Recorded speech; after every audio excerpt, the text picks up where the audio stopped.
Bagong araw na naman, panibagong problema ang tatahakin. Iba't ibang boses na naman. Bagong araw, bagong wikang maririnig. Dahil sa wika, malaya tayo makipagkomunikasyon sa ating kapwa. Wika ang siyang makapangyarihan sa lahat. Gamit ng guro sa pagtuturo, nakaakibat ay aral ang dulot.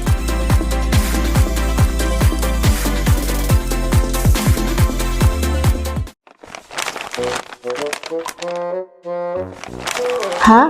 Ano kaya to? Saan kaya to nanggaling? Oo nga. Agosto na. Buwan na ng wika. Maligayang buwan ng wika. Alam niyo ba?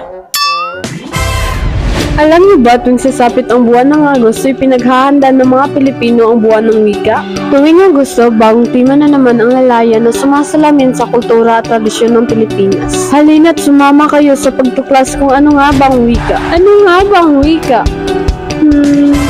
Ang wika ay isang bahagi ng pakikipagtalastasan na ginagamit araw-araw.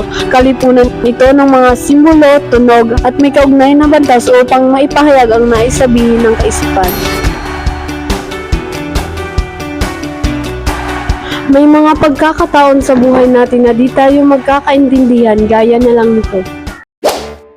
Ha? Aha kaning building ba? Ay, naitawo. Ya, kabalo kag aha ni nga building? May kutatawyi na. Ya, dita ka masabtan niya. Kinsa ka, Bisaya diri no? Naa ba kay kinahanglan? Ay, ya, kabalo ka magbisaya? Ya, kabalo ka ahang building sa grade 11 ICT? Udid ko nga building. Di masama magtanong kung di masama yung intensyon. Hala, ano ka lang ibig sabihin ng vernacular? Sige, magtanong na nga lang ako. Ayan, anong ibig sabihin ng vernacular? Patingin nga! Ayan ba? Ang vernacular ay katutubong wika sa Tagalog. Gaya na lang ng Tagalog, Ilocano, Cebuano at iba pa. So ang vernacular ay katutubong wika.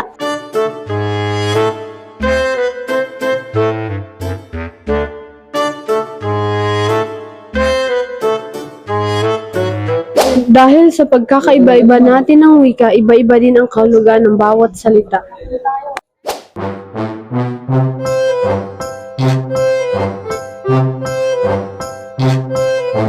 Kuya, takkim pa, ito masirak kami. Ana, doon na padikak na takke. Awan mit Ay hindi, magkaiba kasi ng ibig sabihin ang taki sa atin at sa Ilocano. Sa atin ang taki ay pa, habang sa kanila ay tae. Magkakaiba man ang kahulugan, kundi iisa ang patutunguhan. Galing man sa iba't ibang angkat, Mapayogad, Ilocano, Itawis, Bisaya at iba pa. Ngunit sa wikang Filipino, tayo ay pinagkaisa. Ganyan kalakas ang diwa ng wika. O wika, huwag kang mawawala dahil walang silbi ang boses kung walang wika. Dahil sa wika, tayo ay nakakapagbitaw ng salita na may kahulugan at halaga. Dahil sa kuryosidad namin, ay nagsaliksik kami ng mga bagay-bagay tungkol sa wika. Kami ay naghalungkat, naghanap at nagbasa tungkol sa wika.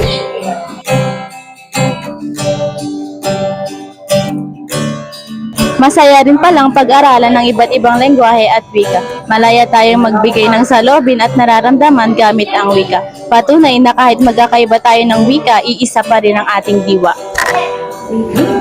Ayaw tanawa ang wika nga gamay, ipanghambog nato ni. Kamu babadikan ibida, itadagtam. Haan tayo tagibasitin itilingguahe, pagpanakil tayo.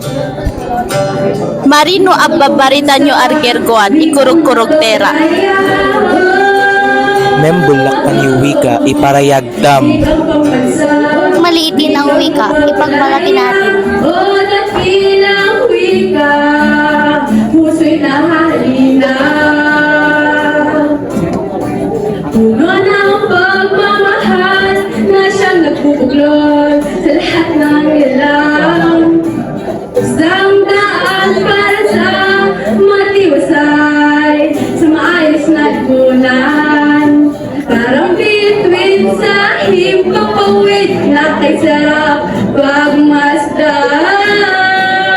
Sigat Jose Rizal Nauwi nagwika Siya ay nagpangaral sa ating bansa.